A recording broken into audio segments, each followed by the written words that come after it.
결정적인 순간. 그러던 중 결정적인 일이 벌어졌습니다. 어느 날 저녁, 온 가족이 모인 자리에서 제가 돈을 쉽게 내줄 수 없다고 하자 큰아들이 화를 내기 시작했어요. 아버지가 저를 믿지 못한다. 그동안 효도한 것도 인정해 주지 않는다. 목소리를 높였습니다.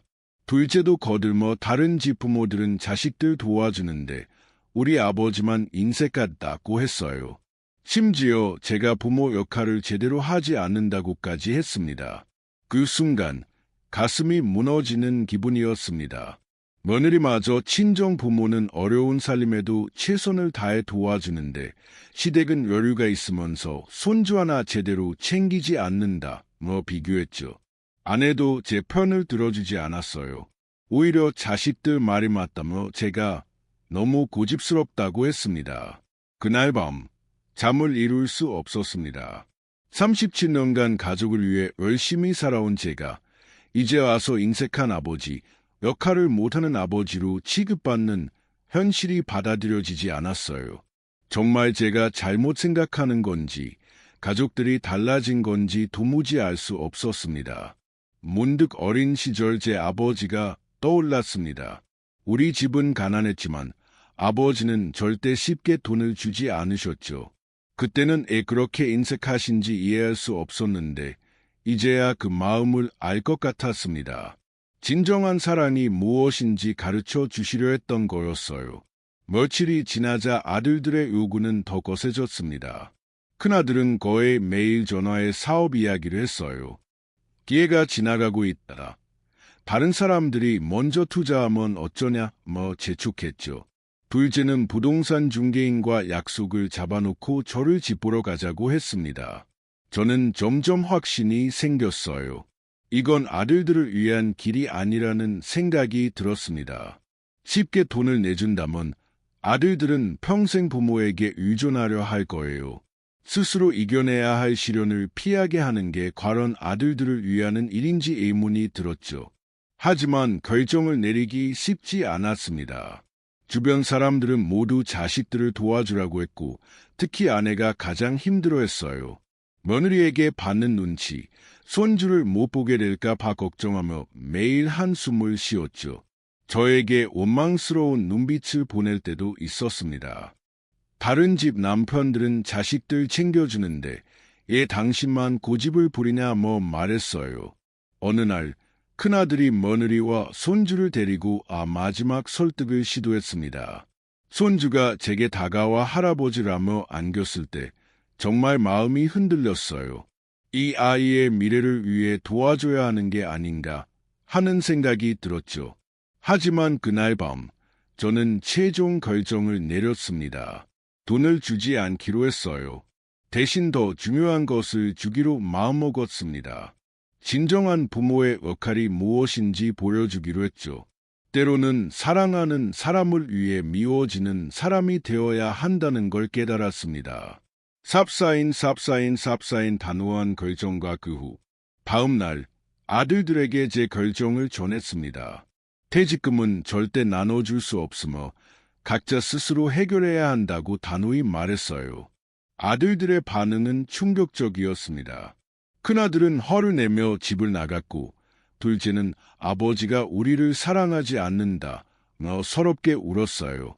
며느리는 교육을 포기하라는 거냐 할아버지가 이렇게 매정할 수 있냐고 따졌습니다. 그러더니 당분간 손주를 보여주지 않겠다며 아이 손을 잡고 나가버렸죠. 그 순간 가슴이 찢어지는 듯했습니다. 아내도 저에게 등을 돌렸어요.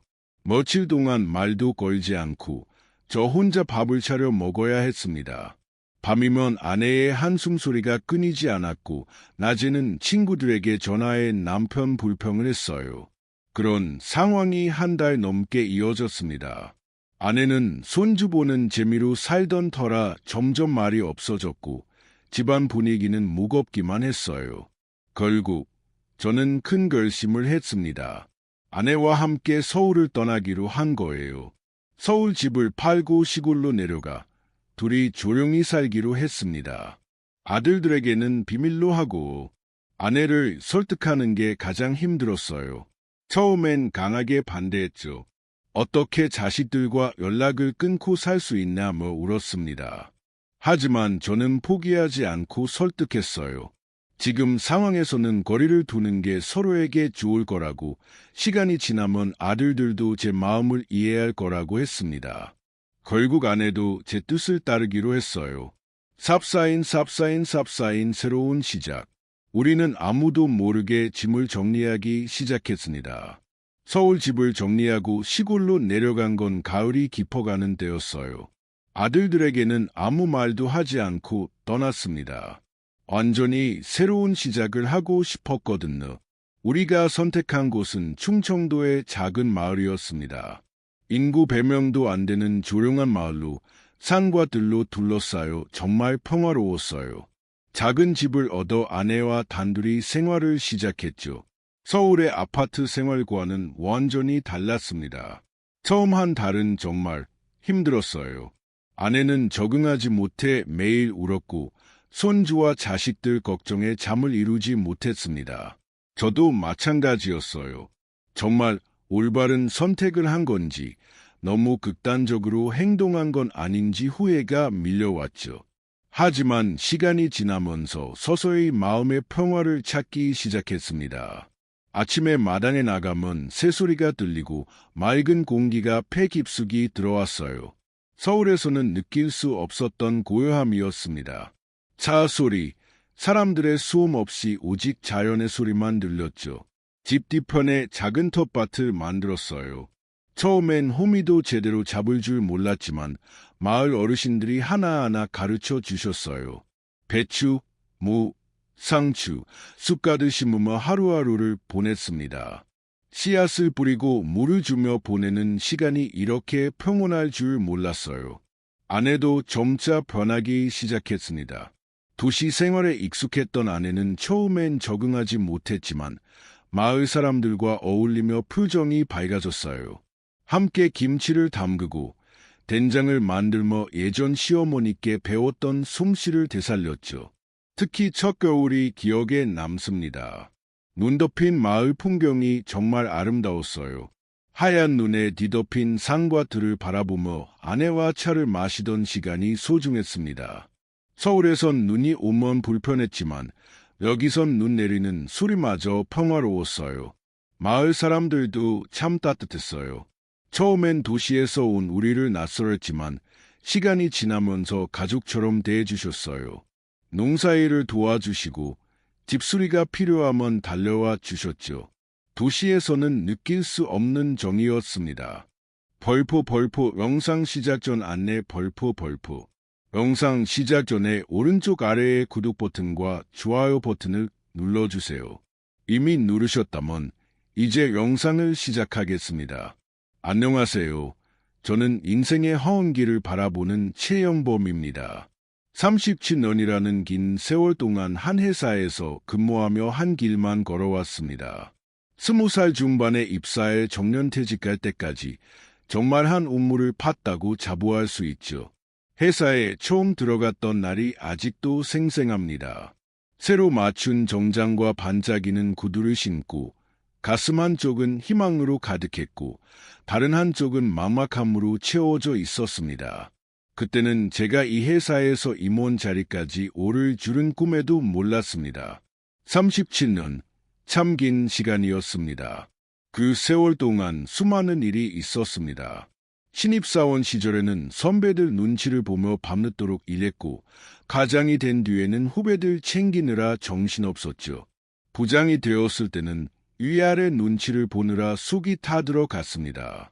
임원이 되고 나서야 비로소 조금 여유가 생겼지만 그때는 또 책임의 무게가 어깨를 짓눌렀어요. 하지만 그 모든 고난이 헛되지 않았습니다. 회사에서 인정받는 직원이 되었고 동료들은 저를 신뢰했으며 후배들은 저를 따랐습니다. 퇴직할 때 회사에서 마련해준 송별회는 지금도 생각하면 가슴이 따뜻해집니다. 그렇게 오랜 시간 성실히 일한 보람을 느꼈죠. 하지만 제 인생이 회사 일로만 채워진 건 아니었습니다.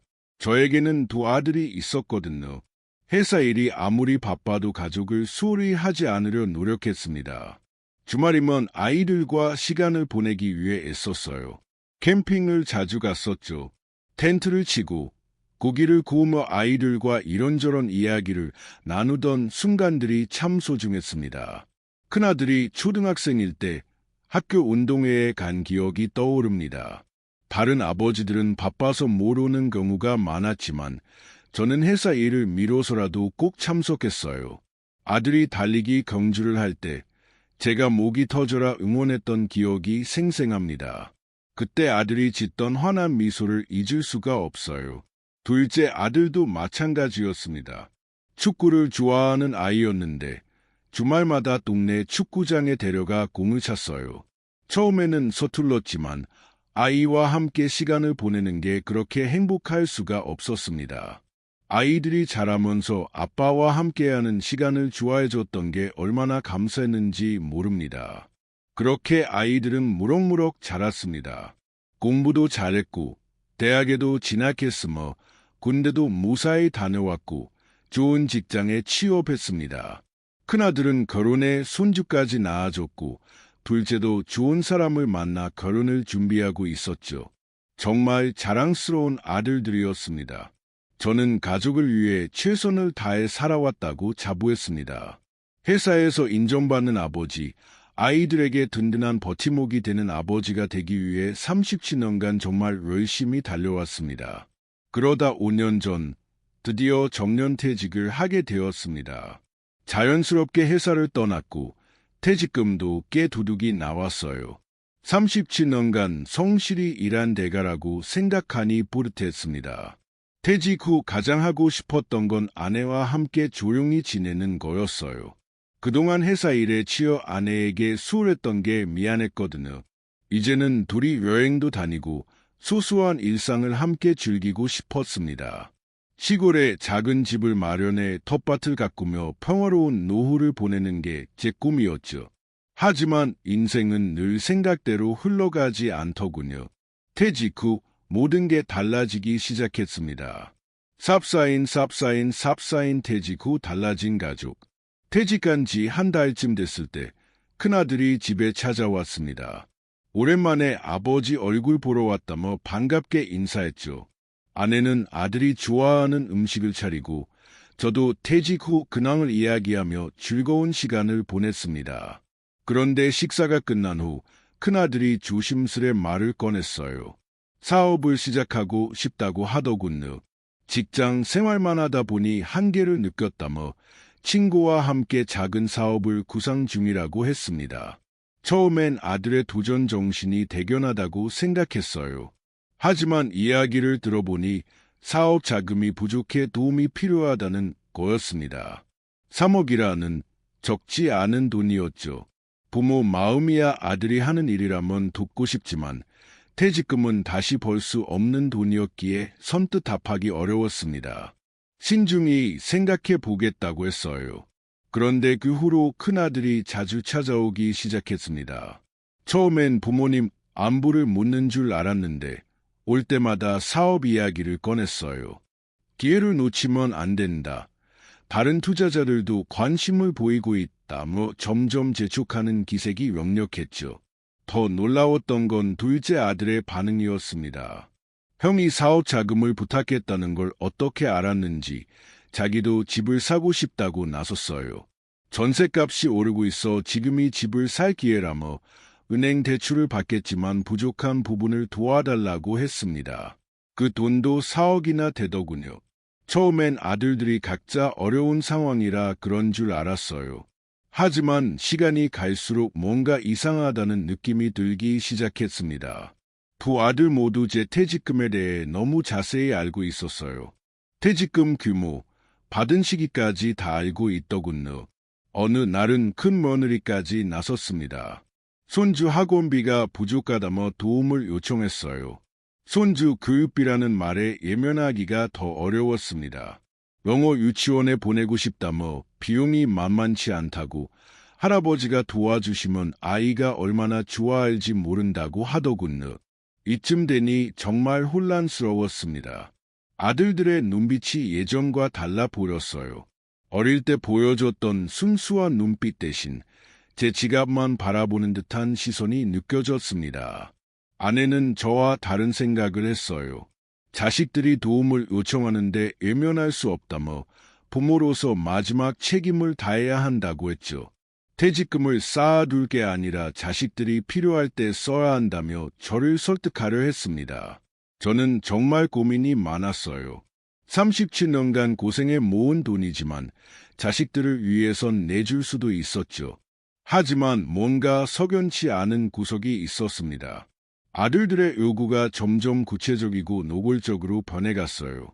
큰아들은 사업 계획서를 가져와 보여주며 1년 안에 투자금을 회수할 수